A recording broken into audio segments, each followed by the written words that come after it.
Milwaukee, a basketball player, Larry Sanders, just walked away from about $20 million to get out of his contract. Why'd he do that? He said because he wasn't happy playing basketball. He said, one second. He said his freedom of speech was abridged. He said he just he got into it, but he'd been doing it for 5 years, and he just wasn't as happy doing it. So he bought himself out of his contract.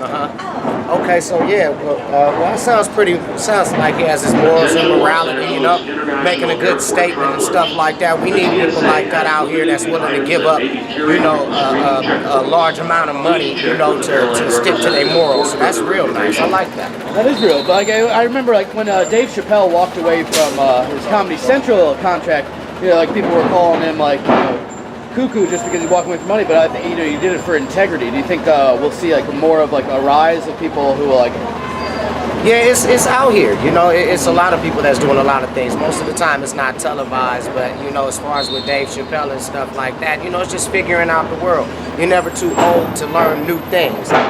Sometimes when you think you're 20 years old that you figured the world out, and then when you turn 30 or 40 years old, then you figure out it's a whole nother world within that what you learned.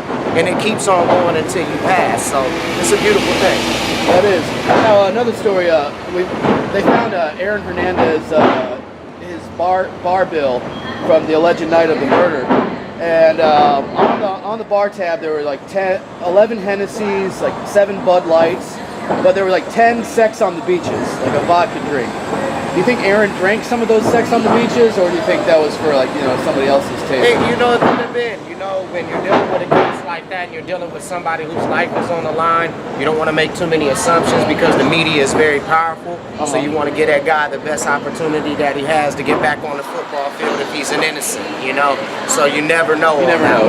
Yeah, you never know. But we do know that he did buy 10 Sex on the Beaches. Hey, word up. I've had my share of alcohol in my days too, as y'all know over there.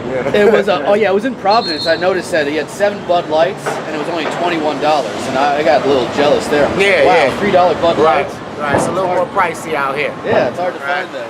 Anything going on? Everything. We're doing the world tour. We're doing that right now. We have a lot of good things going on. I'm doing my battle rap thing right now, so we called out Drake, to battle rap Bizzy, as far as that. So we're working on that and moving forward right now, man. That's what we're doing, man. Having a good time and letting hip hop revolve around itself, Nice. So has Drake responded to the battle rap? No, he hasn't responded just yet. We're getting it televised and everything like that. He stepped into the ring with KOTD.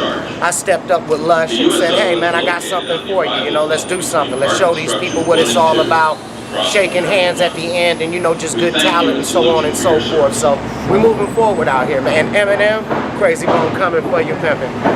That's a hard challenge, man. That's where it's supposed to go, baby. It needs to be a challenge. Nice. Who would you, who else besides Eminem and Drake, who else would you like to challenge? Well, if we can seem to manage to get past those guys, then we'll go forward. We're not going to take them lightly.